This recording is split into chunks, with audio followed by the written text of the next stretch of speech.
망하려나. 네가 무슨 짓 한 줄 알아. 수화기 너머에서 무언가가 깨지는 소리, 그리고 짐승 같은 비명. 하지만 그 시각 서민지 씨는 회사 책상 앞에 앉아 조용히 휴대폰을 서랍 안에 집어넣었습니다. 5년 동안 단 한 번도 입에 올린 적 없던 친정아버지의 가게. 평생 분식집 한 자리를 지켜오신 아버지가 딸에게 남긴 마지막 유산이었죠. 그 가게를 시어머니가 시누이 시집 보낸다며 며느리 도장을 훔쳐 헐값에 팔아넘긴 겁니다. 여러분 어떠신가요? 평생 새벽같이 부엌 일을 도맡고 시누이 커피 심부름까지 마다하지 않던 착한 며느리. 그런 사람의 친정 핏줄까지 손을 댄다는 건 정말이지 사람이 할 짓이 아니죠. 그런데 말입니다. 말없이 웃기만 하던 그 며느리 손에 이미 모든 것이 준비되어 있었다면, 돌아가신 아버지가 딸을 위해 남기신 단 한 줄의 문장이 시댁 전체를 무너뜨릴 빗장이 되어 있었다면, 서민지 씨는 과연 어떤 방법으로 이 모든 일을 헤쳐나가게 될까요? 오늘의 사연 시작하겠습니다. 토요일 아침부터 마트 봉지가 손목을 파고들었어요. 양손 가득 든 짐을 끌고 지하철을 2번이나 갈아탔습니다. 이마에 땀이 송골송골 맺힐 때쯤 시댁 현관 앞에 도착했죠. 배를 누르자 안에서 짜증 섞인 목소리가 먼저 튀어나왔어요. 민지냐? 왜 이렇게 늦었어? 다들 기다리잖아. 윤말숙이 문을 열자마자 인사도 받지 않고 앞치마부터 내 어깨에 던졌어요. 손 씻고 전부터 붙여.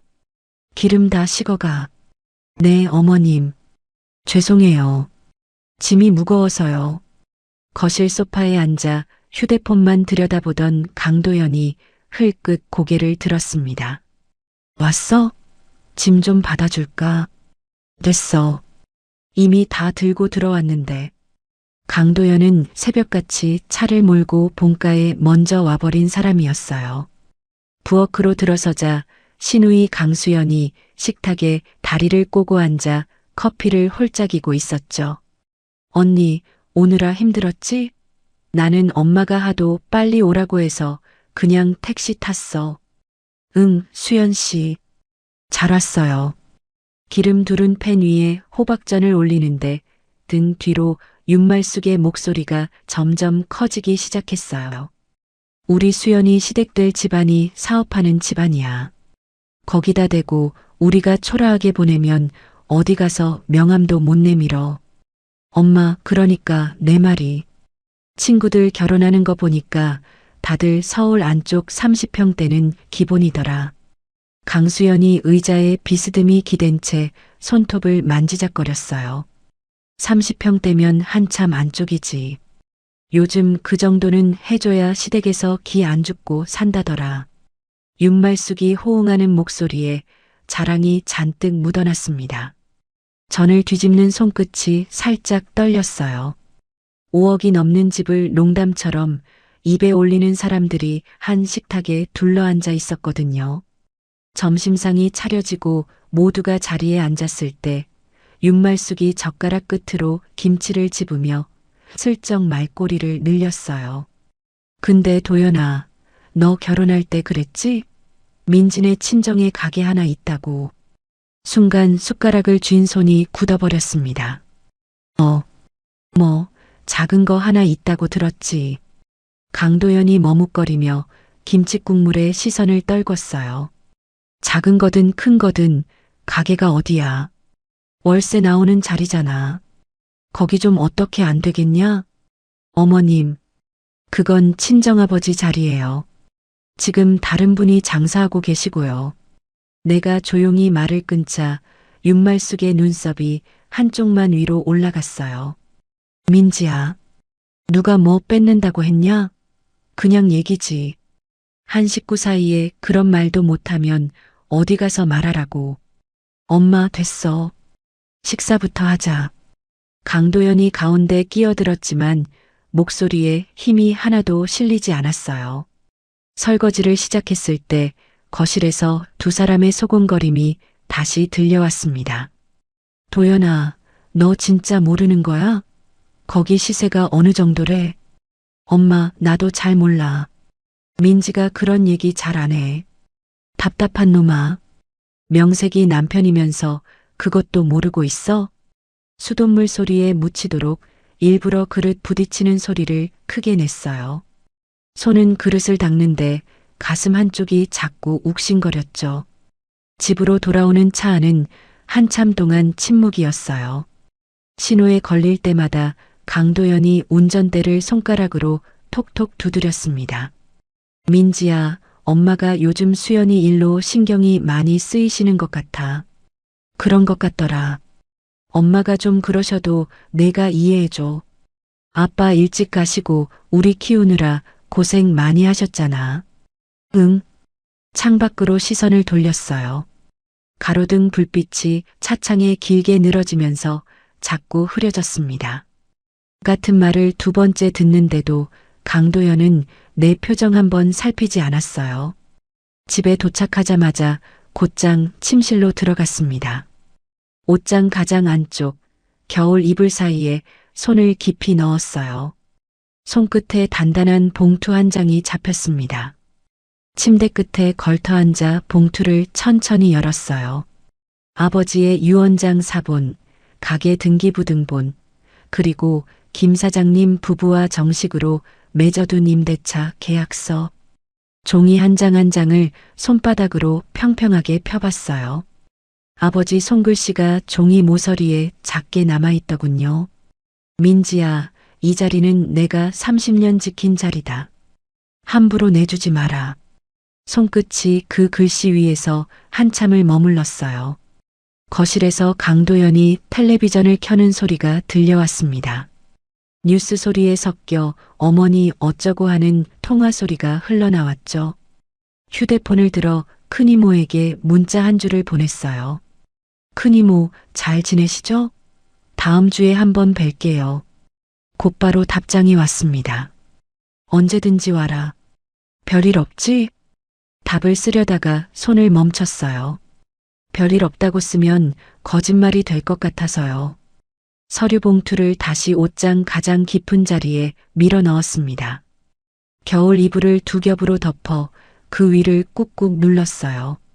거실로 나가자 강도연이 소파에 누운 채 휴대폰을 보고 있었죠. 민지야, 엄마가 다음 주에 김치 가지고 오신대. 그래. 그날은 일찍 들어와. 엄마가 너한테 따로 할 얘기 있다더라. 대답 대신 그대로 부엌으로 걸어 들어갔어요. 찬물을 한 컵 따라 천천히 들이켰습니다. 유리컵 안에서 얼음이 부딪히는 소리가 묘하게 크게 들렸어요. 5년 동안 단 한 번도 입에 올리지 않았던 이름이 오늘 처음으로 시댁 식탁 위에 올라온 날이었습니다. 수요일 저녁 7시 현관 도어록이 멋대로 풀리는 소리가 났어요. 연락도 없이 윤말숙이 김치통 2개를 안고 들이닥쳤습니다. 민지야, 문 좀 열어줘.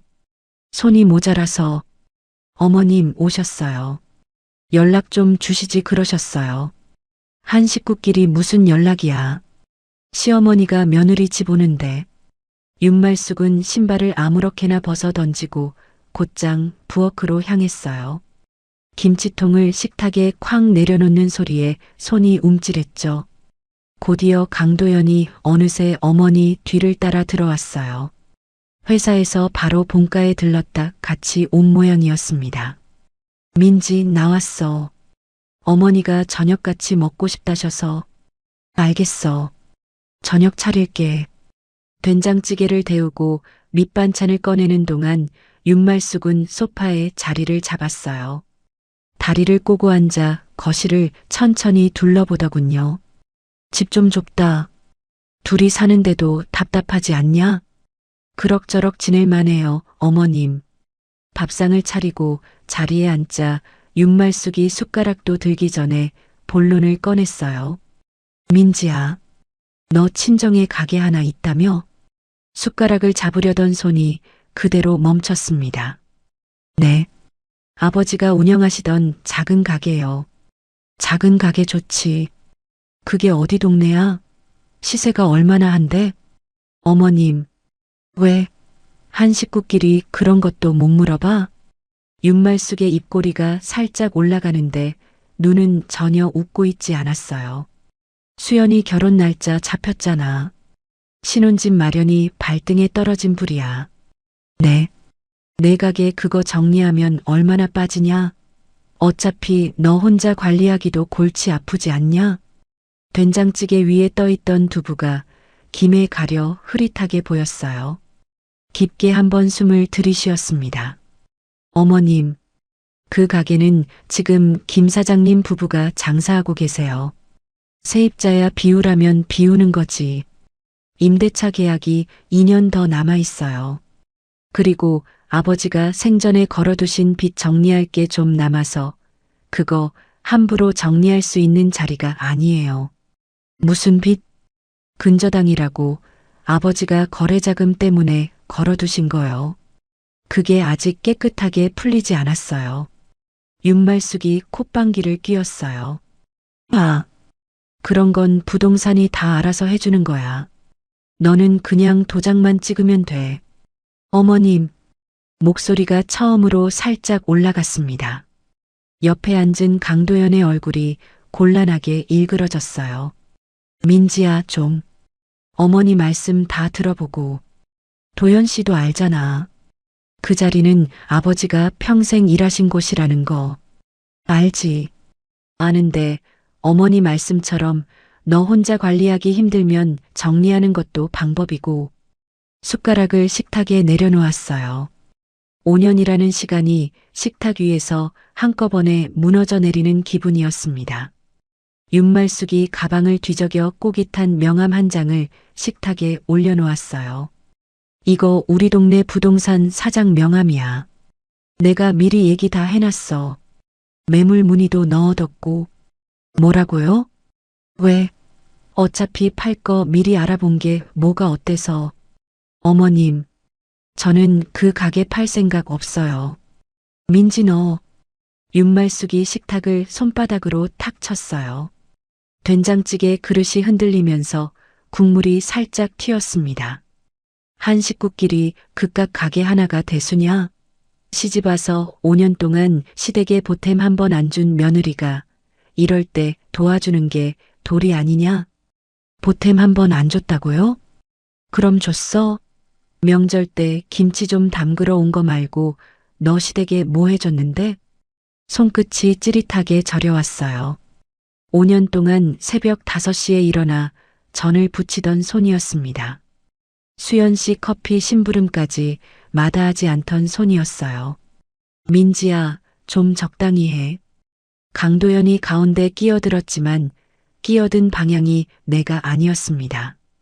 어머니가 저렇게까지 말씀하시는 데는 다 이유가 있는 거잖아. 우리도 한 발짝 양보하자. 우리? 강도연을 똑바로 쳐다봤어요. 이 사람은 지금 누구 편에 서서 우리라는 말을 쓰는 걸까요? 도연 씨, 그 가게는 우리 게 아니야. 내 거고 아버지가 남기신 거야. 그러니까 내 거니까 네 마음대로 해도 되는 거 아니야? 말문이 막혔습니다. 이 한마디가 5년의 결혼 생활을 정확히 요약하고 있었거든요. 윤말숙이 만족스러운 표정으로 강도연의 손등을 토닥였어요. 그래. 우리 도연이 말이 맞아. 내 명이면 내가 결정하는 거지. 한 식구끼리 뭘 그렇게 빡빡하게 굴어. 된장찌개에서 김이 점점 잦아들었어요. 손에 잡혀있던 숟가락을 조용히 식탁 옆에 가지런히 내려놓았습니다. 어머님, 마지막으로 한 번만 더 말씀드릴게요. 목소리를 최대한 낮췄어요. 그 가게는 임차인도 있고 빚도 깨끗하지 않고 함부로 손댈 수 있는 자리가 아니에요. 부동산 사장이 뭐라고 해도 그건 안 됩니다. 민지, 너 지금 어른한테 말대답하는 거야? 말씀드리는 거예요. 분명히 똑똑히요. 윤말숙의 얼굴이 새빨갛게 달아올랐습니다. 자리에서 벌떡 일어나더니 김치통도 그대로 둔 채 가방을 챙겼어요. 도연아, 가자. 이 집에서는 밥이 안 넘어가. 엄마, 좀 앉아. 식사는 하고 가셔야지. 됐다. 며느리 눈치 보면서 무슨 밥을 먹어. 현관문이 쾅 닫히는 소리에 거실 등이 잠깐 흔들리는 것 같았어요. 거실에 남은 강도연이 한참 동안 소파 모서리만 손으로 만지작거렸습니다. 민지야, 너 너무했어. 어머니 연세도 있으신데.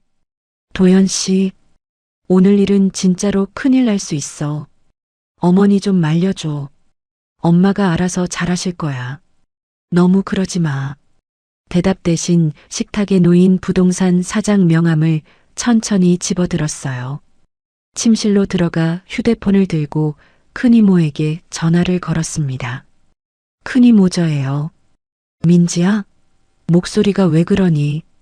오늘 시어머니 다녀가셨어요. 가게 얘기 결국 꺼내셨어요. 수화기 너머에서 큰이모가 깊게 한숨을 내쉬었어요.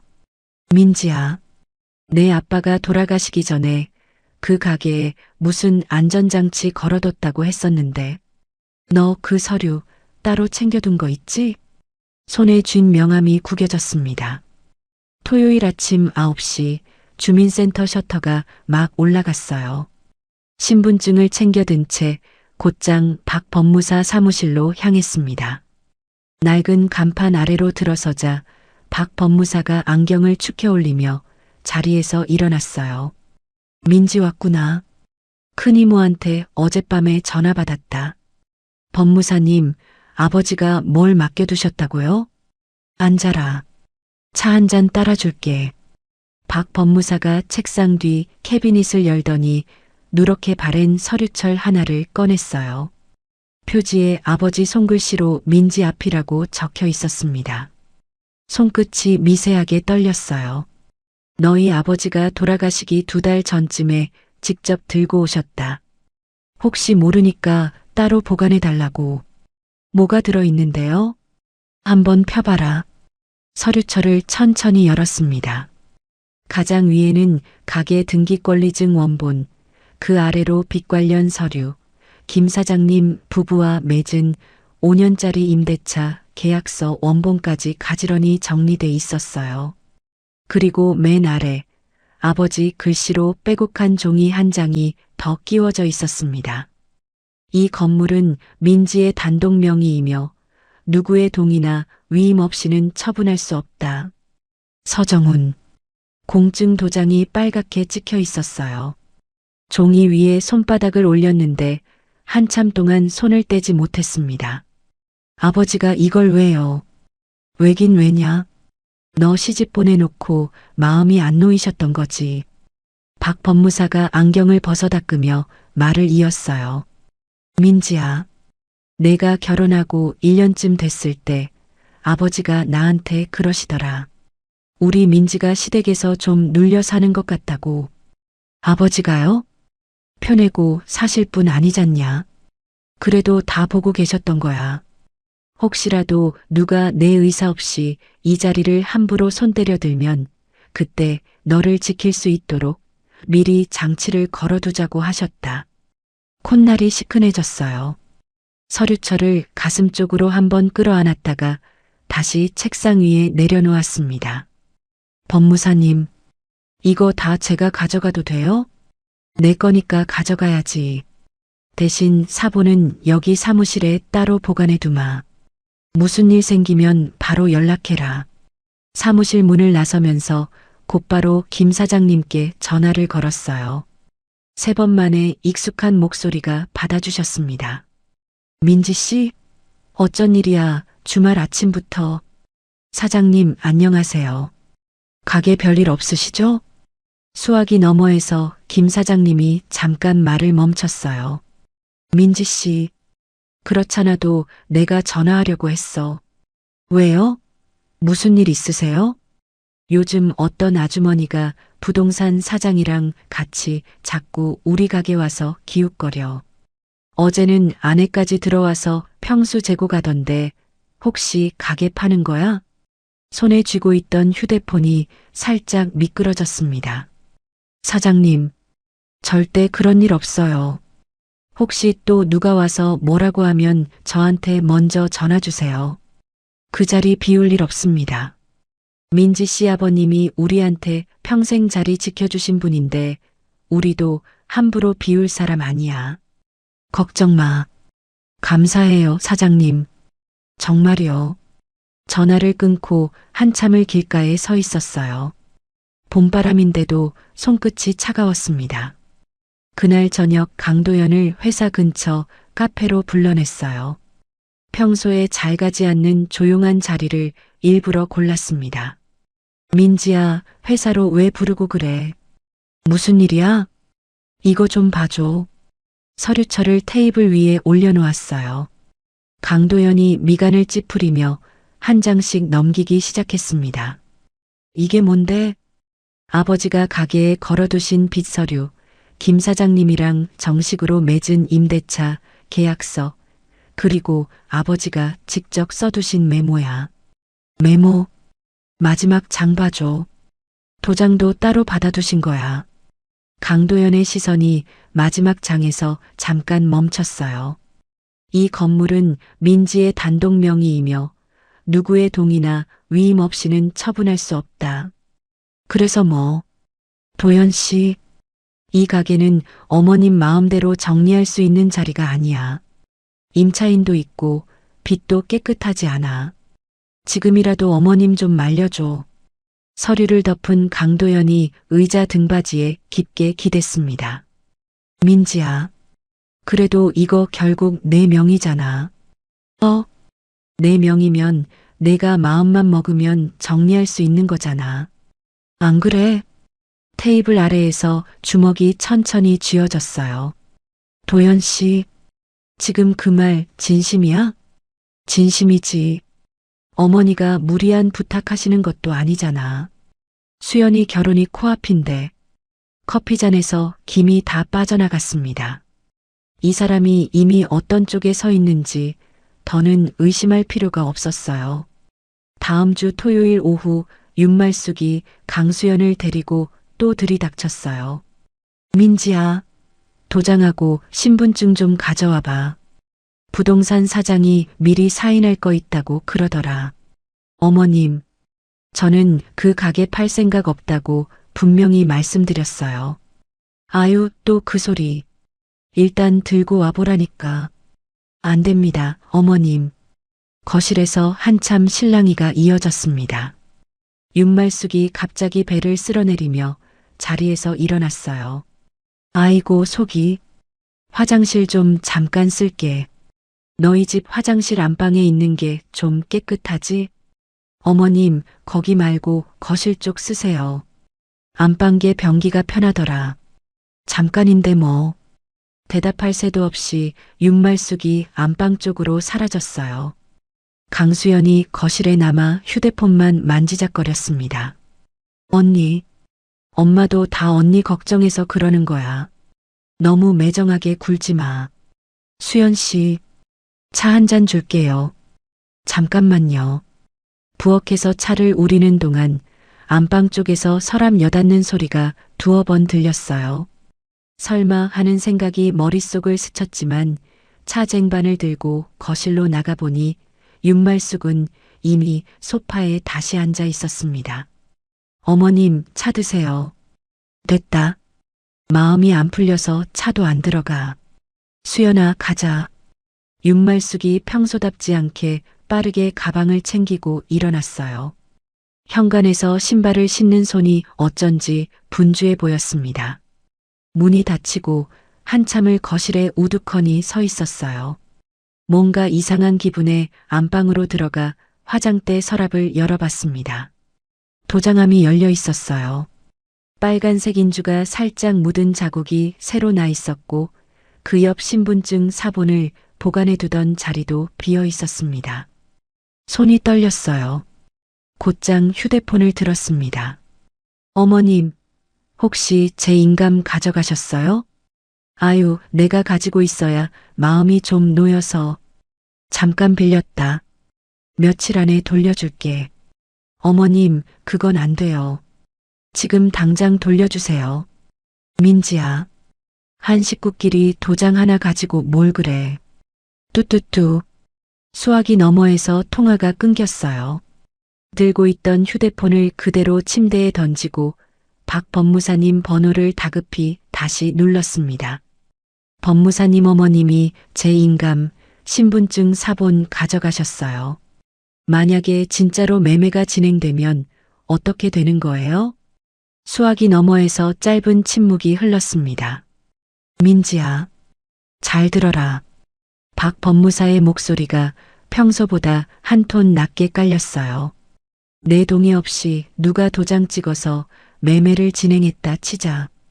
그건 처음부터 효력이 없는 거래야. 한마디로 무효라는 거지. 무효요? 그래. 다만 매수자가 사정 모르고 응했다면 분쟁이 길어질 수는 있어. 그러니까 너는 지금 당장 두 가지를 해라. 말씀하세요, 법무사님. 첫째, 월요일 아침 9시에 주민센터 가서 인감 변경 신고부터 해. 둘째, 내가 이 매매에 동의한 적이 한 번도 없다는 확인서, 그것도 미리 한 장 작성해서 우리 사무실에 맡겨둬라. 네네, 알겠어요. 수화기를 내려놓고도 한참을 침대 모서리에 앉아 있었습니다. 심장이 가슴 안쪽을 쿵쿵 두드리는데 머릿속은 오히려 차가워졌어요. 월요일 아침 8시 50분 주민센터 앞에 가장 먼저 도착했습니다. 번호표를 뽑고 창구 직원에게 신분증을 내밀었어요. 인감 변경 신고하러 왔어요. 기존 도장은 가지고 오셨어요? 분실했어요. 분실 신고도 같이 부탁드릴게요. 네, 잠깐만요. 손이 자꾸 차가워져서 무릎 위에서 주먹을 쥐었다 폈다 반복했습니다. 10시 30분쯤 모든 절차가 끝났어요. 곧장 박 법무사 사무실에 들러 확인서 한 장을 작성하고 사본까지 따로 보관해 두었습니다. 회사 점심시간 자리에 앉아 인터넷으로 등기부등본을 떼봤어요. 다행히 아직 소유권에는 아무 변화가 없었습니다. 다만 며칠 사이 같은 등기를 2번이나 열어본 기록이 또렷이 남아있더군요. 손가락이 마우스 위에서 잠시 멈췄어요. 윤말숙이 진짜로 움직이고 있다는 뜻이었습니다. 그날 저녁 7시쯤 김 사장님으로부터 전화가 걸려왔어요. 민지 씨. 사장님, 무슨 일이세요? 오늘 오후에 어떤 아주머니가 부동산 사장이랑 같이 우리 가게에 또 왔어. 이번엔 아주 대놓고 그러더라고. 뭐라고요? 이 가게 곧 주인 바뀐다. 한 달 안에 비워달라. 안 비우면 법으로 처리하겠다. 그 사람들이 그렇게 으름장을 놓고 가더라고. 수저를 들고 있던 손에 힘이 풀려 식탁에 부딪혔습니다. 사장님, 죄송해요. 진짜 죄송해요. 민지 씨가 왜 죄송해? 우리는 그냥 어떻게 된 건지가 궁금하지. 제가 다 말씀드릴게요. 그 아주머니, 저희 시어머니예요. 아. 수화기 너머에서 김 사장님이 깊게 한숨을 내쉬는 소리가 들렸어요. 사장님, 정식 계약서 손에 꼭 들고 계세요. 누가 뭐라고 해도 그 자리 절대 비우지 마세요. 부탁드릴게요. 민지 씨 아버님이 평생 지킨 자리야. 내가 함부로 비울 사람이야?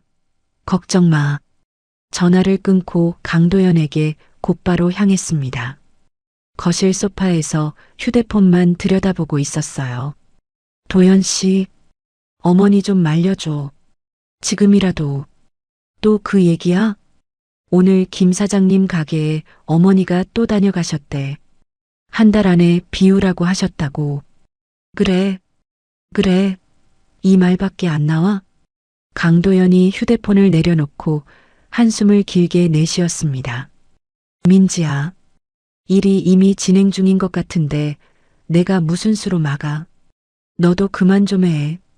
도연 씨, 엄마도 다 생각이 있어서 하시는 거잖아.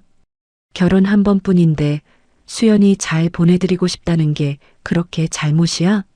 말문이 막혀버렸어요.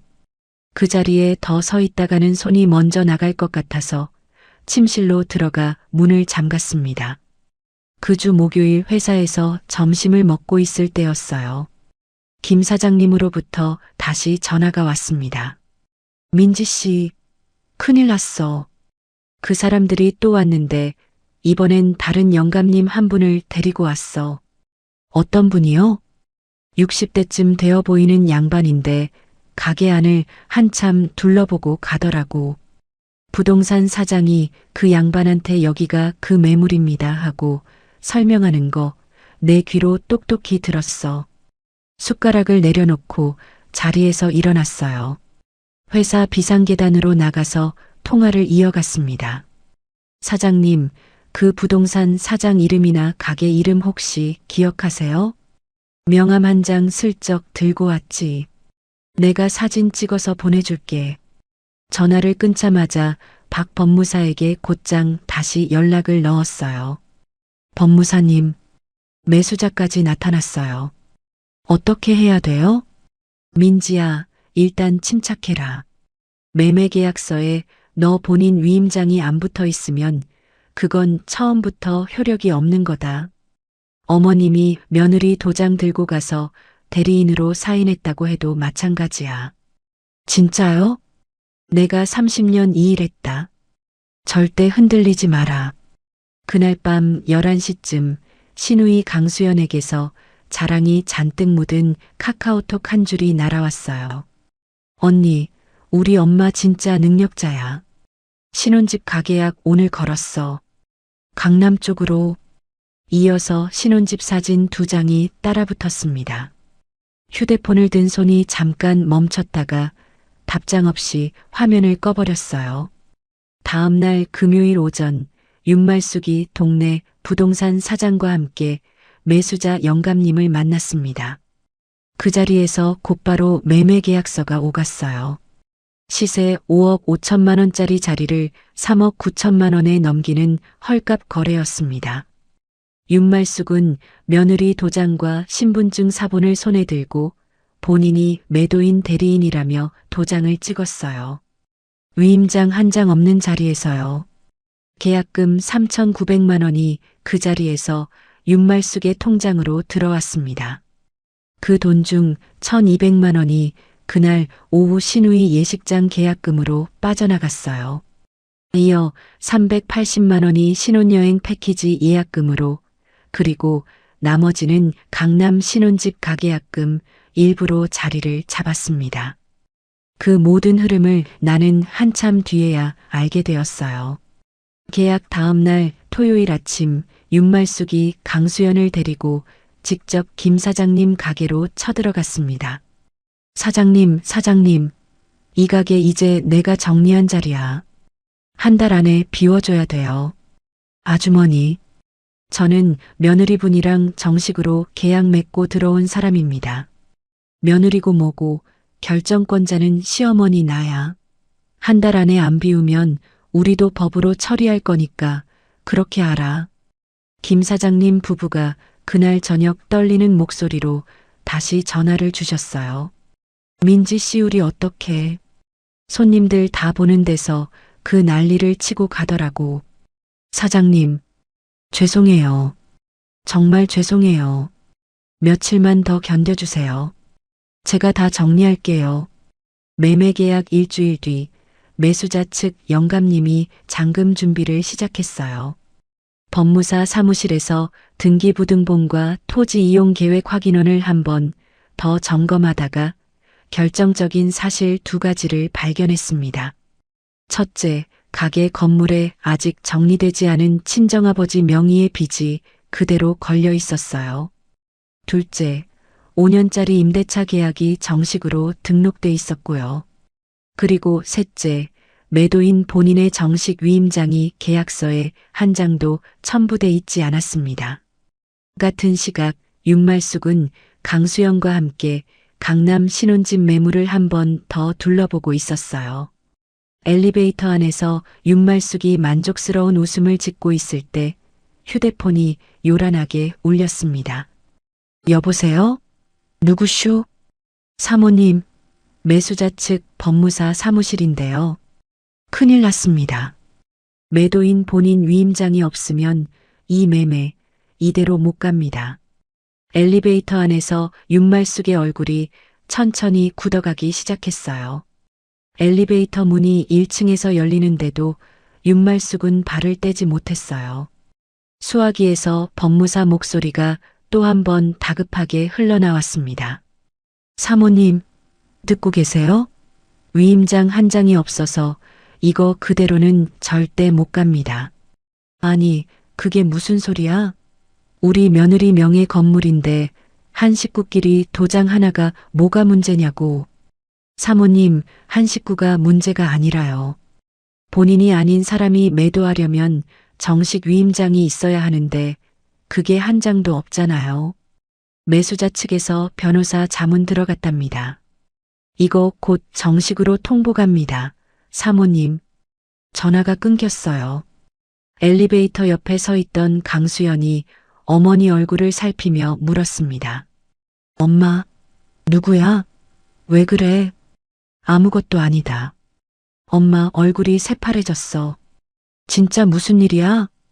윤말숙이 그 자리에 비틀거리며 한 손으로 벽을 짚었어요. 휴대폰이 손에서 미끄러져 바닥에 부딪히는 소리가 났습니다. 그 모든 일은 한참 뒤에야 강수연이 회사 로비에서 직접 털어놓은 이야기로 알게 됐어요. 다음 날 새벽 4시 17분 머리맡에서 휴대폰이 짧게 떨었습니다. 화면을 흘끗 봤더니 윤말숙이라는 글자가 떠 있더군요. 전원을 끄지도 않고 그대로 무음으로 돌려놓고 다시 눈을 감았어요. 5시 무렵 다시 한번 짧은 진동.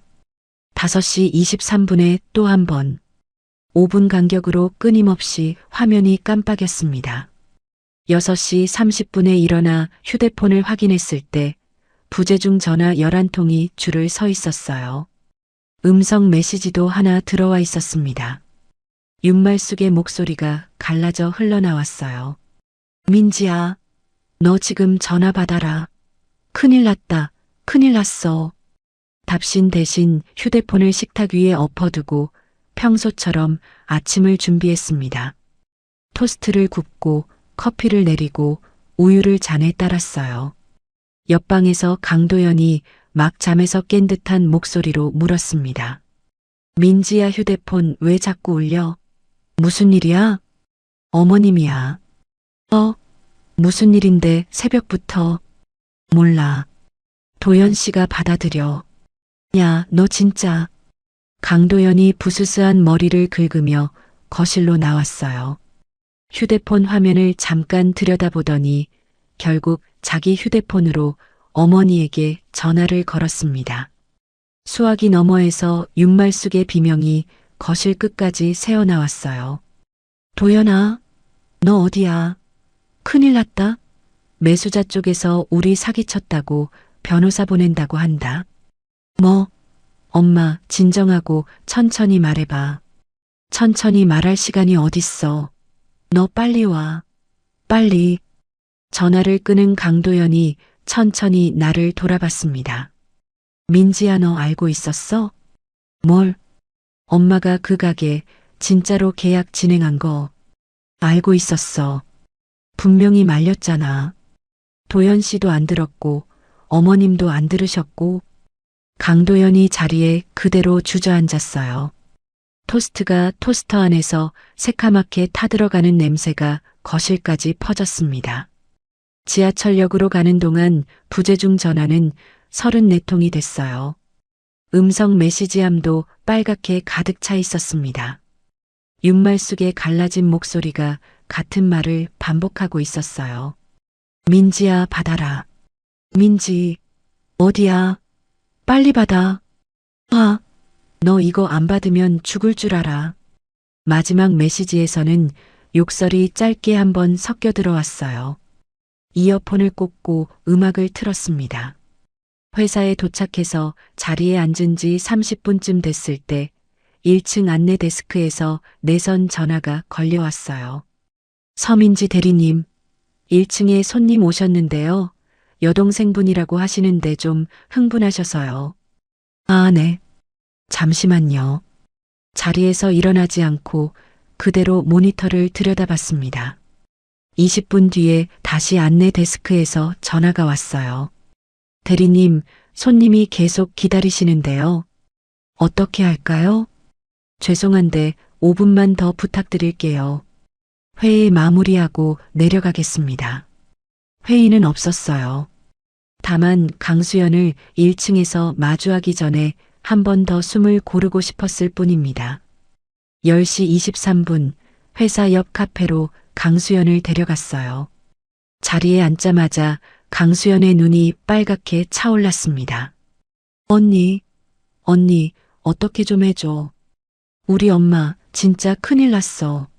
수연 씨, 진정하고 천천히 말해봐요. 매수자 쪽에서 사기로 우리 엄마 고소한대. 계약금도 다 돌려달라고 하고 우리 엄마 그 돈으로 내 결혼 자금 다 썼는데.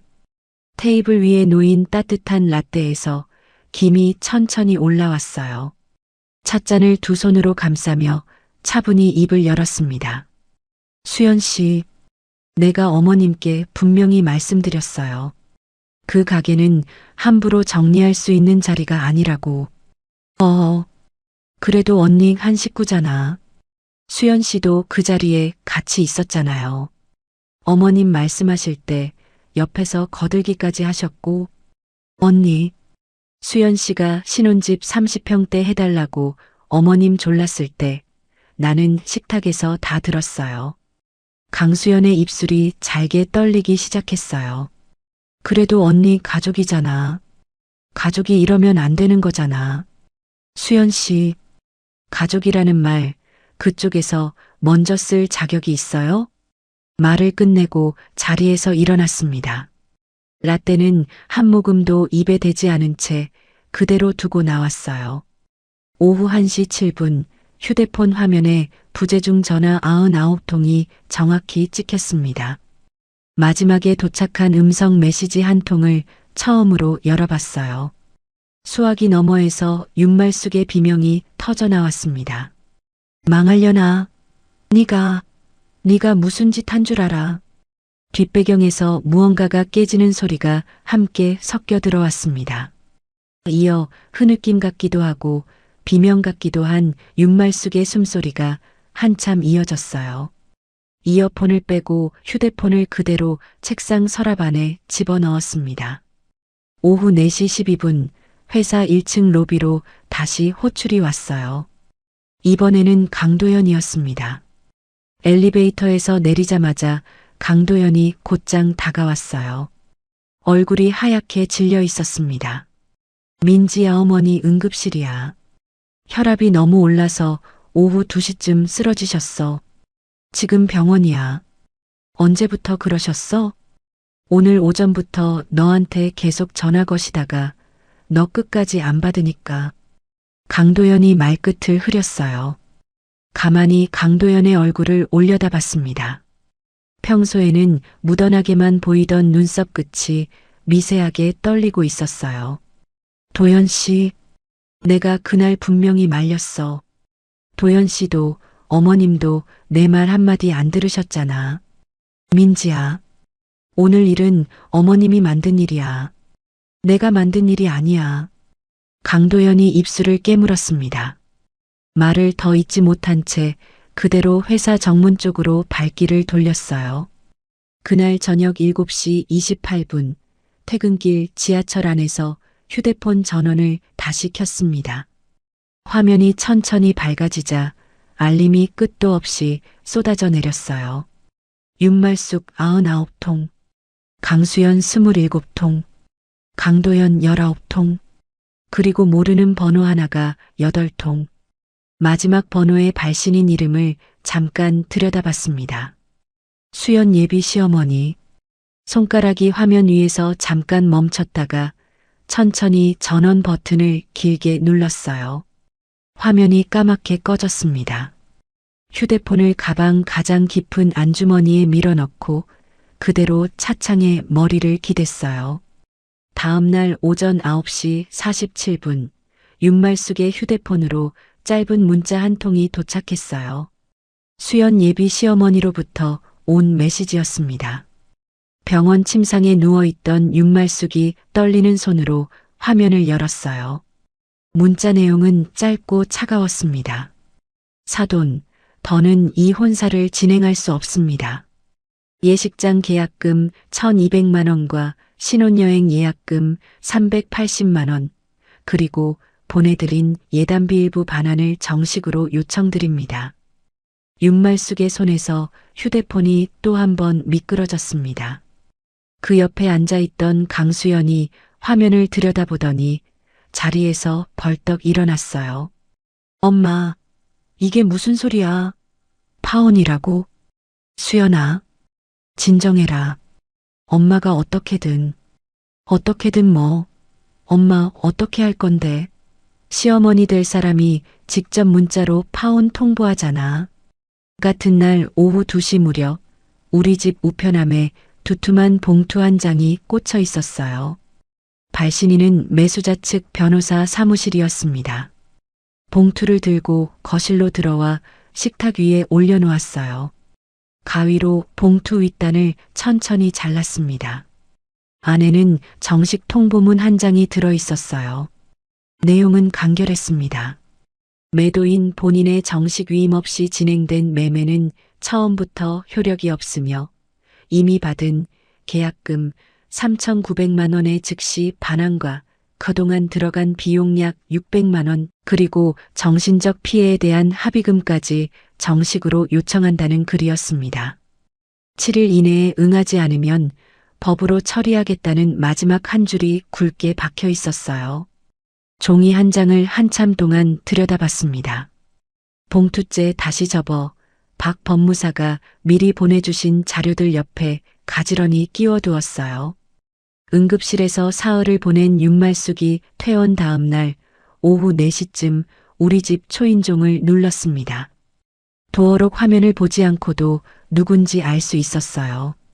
문을 열자 윤말숙이 신발도 채 벗지 않고 거실 한복판으로 휘청거리며 들어왔습니다. 뒤에서 강도연이 따라 들어왔어요. 민지야, 나 좀 살려도.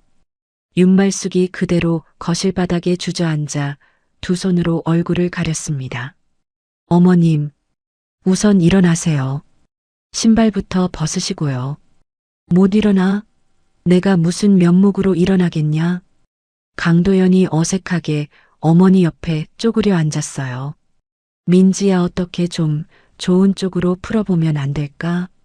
도연 씨, 매수자 쪽에 너가 한 번만 잘 얘기해주면. 도연 씨, 소리가 살짝 올라갔어요. 강도연이 고개를 들었습니다. 처음으로 내 눈을 정면으로 들여다보는 얼굴이었어요. 거실 소파에 천천히 앉았습니다. 테이블 위에는 어제부터 미리 정리해둔 서류 한 묶음이 가지런히 놓여 있었어요. 박 법무사 사무실에서 받아온 5년짜리 임대차 계약서, 아버지가 걸어두신 빚서류, 매매 의사가 없다는 확인서 사본, 그리고 시어머니가 인감을 가져간 다음 날 통화한 녹음 파일이 담긴 USB 한 개까지 서류 묶음을 윤말숙 앞으로 천천히 밀어놓았습니다. 어머님, 한 장씩 한번 봐주세요. 이게 다 뭐냐? 제가 그날 어머님한테 말씀드렸던 것들이에요. 가게에 임차인 있다고, 아버지가 걸어두신 빚 정리 안 됐다고, 함부로 손댈 수 있는 자리가 아니라고. 윤말숙이 떨리는 손으로 첫 장을 넘겼어요. 두 번째 장에서 손이 잠깐 멈췄다가 세 번째 장에서 입술이 새파랗게 질리기 시작했습니다. 너, 이런 게 다 있었으면 미리 말을 했어야지. 어머님, 왜 처음부터 다 까놓지 않고 사람 망신만 줬냐고. 어머님, 목소리가 처음으로 거실을 가득 채웠어요. 윤말숙이 흠칫 어깨를 움츠렸습니다. 제가 그날 저녁 식탁에서 분명히 말씀드렸어요. 임차인도 있고 빚도 깨끗하지 않다고. 어머님이 그러셨잖아요. 그런 건 부동산이 알아서 해주는 거라고. 수연 씨도 옆에 같이 있었어요. 도연 씨도 같이 있었고요. 거실 한쪽 구석에 어색하게 서 있던 강수연이 결국 무릎이 꺾이듯 식탁 의자에 주저앉았어요. 오빠, 이게 다 뭐야? 엄마, 정말로 이렇게 일 벌인 거야? 수연아, 엄마, 내 파혼 통보 문자 받았잖아. 그거 다 엄마 때문이잖아. 수연아, 엄마가 다 너 잘 되라고. 내가 언제 사기쳐서까지 결혼해달라고 했어. 응? 강수연의 어깨가 작게 떨리기 시작했어요. 테이블 위에 떨군 손등 위로 눈물 한 방울이 똑 떨어졌습니다. 그 옆에 앉은 강도연이 한참 동안 어머니 얼굴만 들여다봤어요. 평생 어머니라는 단어 앞에서는 한 발짝도 물러서지 못하던 사람이었습니다. 엄마, 도연아, 너는 엄마 편이지? 응? 엄마, 민지가 그날 분명히 말렸잖아.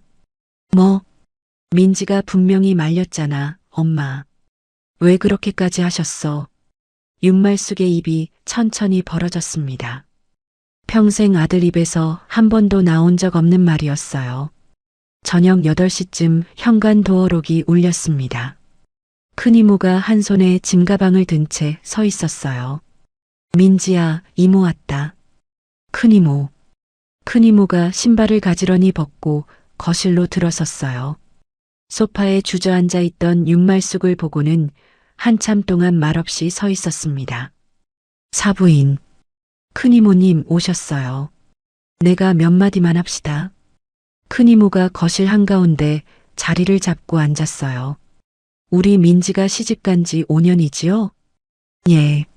명절 때마다 새벽 5시에 일어나서 부엌일 도맡고 시누이 커피 심부름까지 한 거 내가 다 알아요.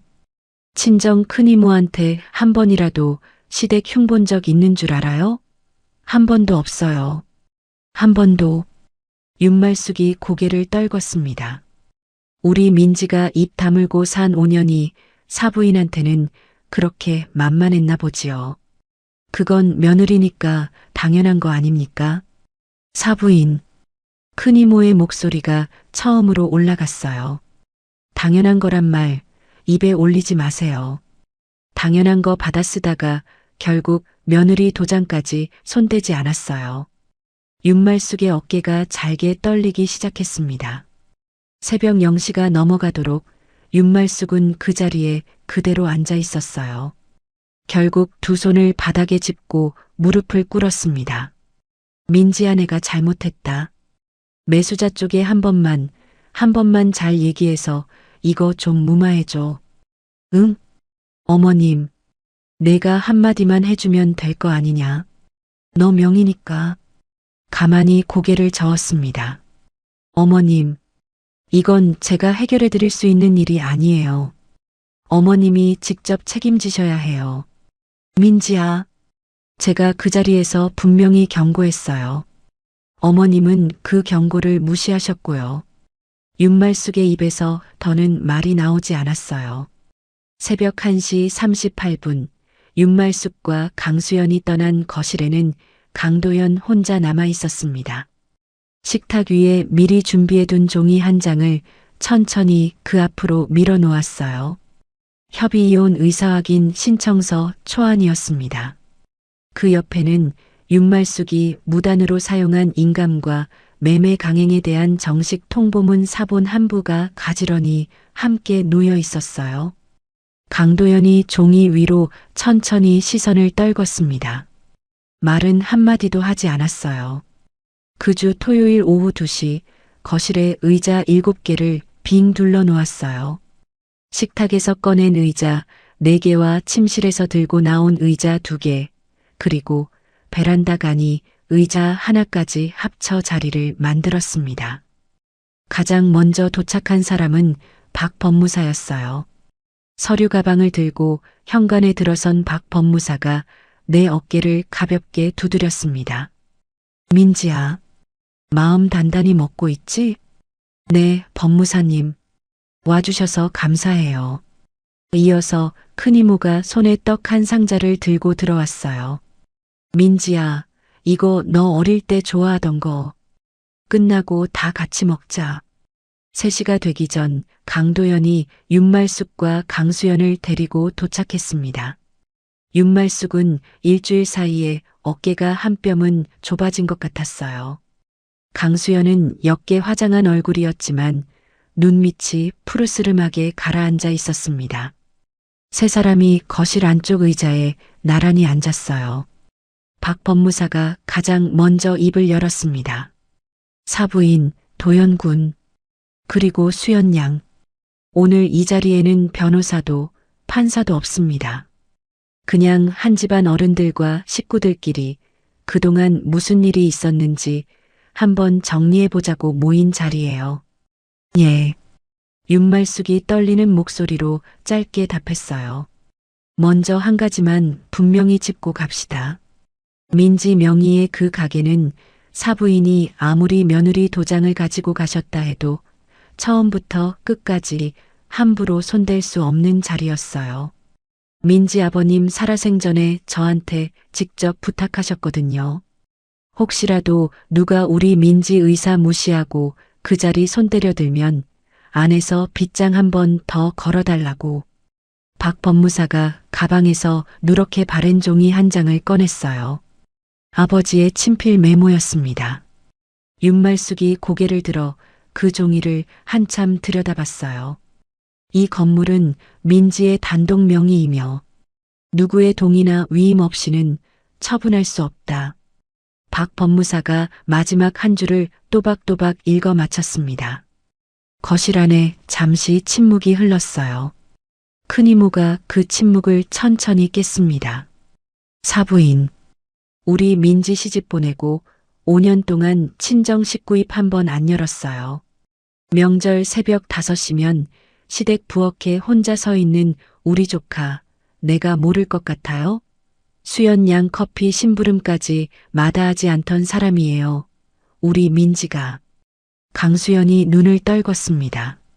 수연 양, 작년 추석 기억나죠? 민지가 전 부치다 손등에 기름 튀어서 화상 입은 거. 그날도 수연 양 약 사오라고 시킨 사람이 누구였더라. 큰 이모의 목소리에 비난은 묻어있지 않았어요. 다만 사실을 또박또박 짚어내는 목소리였습니다. 그래도 우리 민지가 시댁 흉이라고 친정에 입 한 번 댄 적 없어요. 사부인, 그게 며느리 돌이라서가 아니라 우리 민지 성격이 그랬어요. 윤말숙의 어깨가 잘게 떨리기 시작했어요. 내 차례가 됐습니다. 소파에 앉아 두 손을 무릎 위에 가지런히 올렸어요. 목소리에 한 번도 힘을 주지 않으려 애썼습니다. 어머님, 결혼하고 첫 명절 때 어머님이 그러셨죠.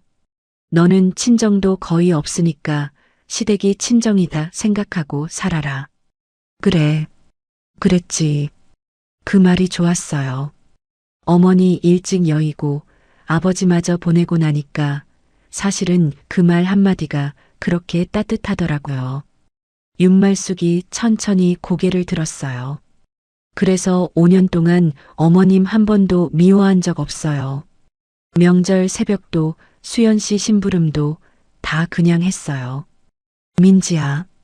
근데 어머님, 친정이라면 친정 핏줄이 남긴 자리까지 손대지는 않잖아요. 윤말숙의 입술이 잘게 떨렸어요. 아버지가 30년 동안 분식집 하시면서 일군 자리예요. 손님들 라면 한 그릇 끓여드리려고 새벽 4시에 출근하시던 자리예요. 그 자리를 어머님이 수연 씨 강남 신혼집 가계약금으로 쓰셨어요. 어머님, 5년 동안 단 한 번이라도 저를 며느리가 아닌 사람으로 봐주신 적이 있으셨어요? 윤말숙의 손등 위로 눈물이 한 방울 떨어졌어요. 평생 큰 소리만 치며 살아온 사람이 처음으로 시선을 떨군 자리였습니다. 없었다. 미안하다, 민지야. 내가 너한테 그렇게까지 했냐? 네, 어머님. 하셨어요. 강수연이 손등으로 눈가를 닦았어요. 평생 새언니라고 부르긴 했지만 단 한 번도 언니 대접을 한 적은 없는 사람이었습니다. 언니, 미안해. 수연 씨, 내가 정말 언니가 그냥 우리 집안 사람 중 하나인 줄로만 알았어. 언니도 친정 있는 사람인 줄 진짜 잊고 있었어. 강도연이 떨리는 손으로 무릎 위 주먹을 쥐었어요. 평생 가운데서 어머니 편만 들던 사람이 처음으로 어머니 옆이 아닌 다른 자리에 시선을 두고 있었습니다. 민지야, 도연 씨, 테이블 위에 미리 준비해둔 협의이혼 의사확인 신청서를 강도연 앞으로 천천히 밀어 놓았어요. 이거 같이 정리해줘. 위자료 따로 안 받을게. 재산 분할도 무리하게 요구 안 할 거고.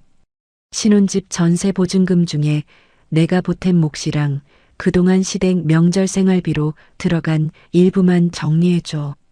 그거면 충분해. 강도연이 종이 위로 시선을 떨궜습니다. 손끝이 종이 모서리에 한참 머물렀어요. 민지야, 정말 미안하다. 내가 5년 동안 너한테 어떤 사람이었는지 오늘에서야 진짜로 보여서. 도연 씨, 늦었어. 알아. 박 법무사가 자리에서 일어났어요. 매수자 측 합의 절차는 다음 주 화요일까지 제 사무실에서 마무리하기로 했어요. 사부인이 직접 한번 와주셔야 합니다. 예, 가겠어요. 계약금 3,900만 원 반환과 실제 들어간 비용 600만 원, 그리고 합의금 1,000만 원, 합쳐서 5,500만 원입니다. 사부인 노후 자금이랑 자가 담보 정리해서 마련하시기로 정리되었습니다. 윤말숙이 두 손으로 얼굴을 가렸어요. 평생 자식 둘 키우며 모아둔 돈이 한순간에 빠져나가는 자리였습니다. 수연 씨의 결혼은 그렇게 정리되었어요. 자랑삼아 주변에 알렸던 청첩장 문자를 강수연이 한 명 한 명 다시 거두는 일만 남았습니다. 저녁 7시 무렵 시댁 식구들이 일어섰어요. 윤말숙이 현관 앞에서 한참 신발을 신지 못하고 서 있었습니다. 천천히 다가가 그 옆에 섰어요. 민지야, 네 어머님, 미안하다. 평생 어머님 입에서 처음 듣는 사과였어요. 너무 늦었고 너무 짧았습니다. 그래도 가만히 한번 고개를 끄덕였어요. 5년이라는 시간을 그 한 번의 고갯짓으로 천천히 내려놓았습니다. 문이 닫히고 거실에는 큰이모와 박 법무사, 그리고 저만 남았어요. 큰이모가 떡 상자를 풀며 옅게 웃으셨습니다. 민지야, 떡 좀 먹자. 네, 큰이모. 거실 한쪽 식탁 위 아버지가 남기신 서류 봉투가 그대로 놓여 있었어요. 첫 페이지를 한 번 더 펴봤습니다. 이 건물은 민지의 단독 명의이며 누구의 동의나 위임 없이는 처분할 수 없다.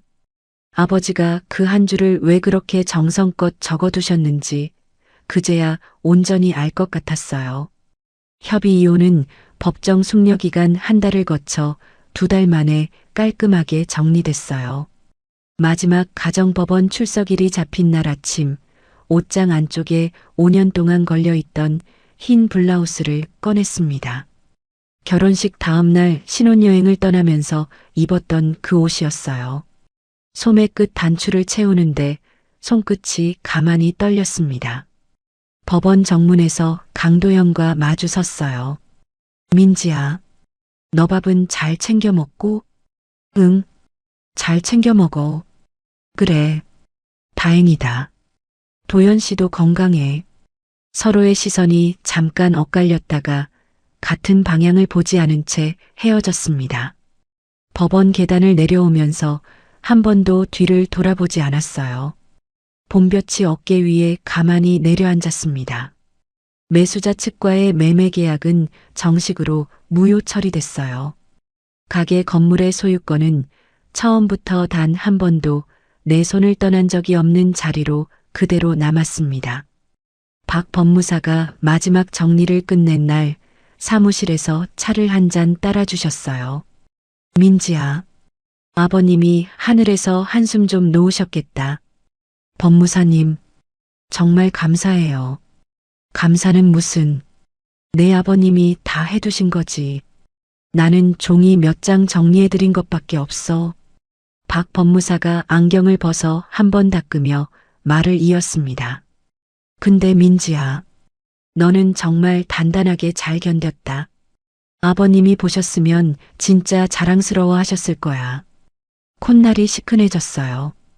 찻잔을 두 손으로 감싸 쥐었습니다. 윤말숙은 결국 노후 자금의 상당 부분과 자가 아파트 담보대출까지 끌어모아 매수자 측에 5,500만 원을 반환했어요. 매달 갚아야 할 이자 부담 때문에 평생 살아온 동네를 떠나 변두리 작은 빌라로 거처를 옮겼습니다. 강수연은 파혼의 충격과 주변 시선을 견디지 못하고 한동안 지방 친척 집으로 거처를 옮겨 두문 불출하고 있다고 큰 이모를 통해 흘러 전해 들었어요. 봄이 한창인 토요일 아침 회사에 일주일 휴가를 내고 친정아버지 산소를 찾았습니다. 5년 만이었어요. 비석 앞에 막걸리 한 잔을 천천히 따라 놓았습니다. 아버지, 저 왔어요. 봄바람이 비석 너머 풀잎을 한번 흔들고 지나갔어요. 아버지, 가게 잘 지켰어요. 아버지가 미리 다 해두신 덕분에 한 번도 안 뺏겼어요. 소매로 눈가를 한번 닦았습니다. 이제 아버지 자리에서 저도 한번 일해보려고요. 산소를 다녀온 다음 주 김 사장님 부부와 가게 안쪽 테이블에 마주 앉았어요.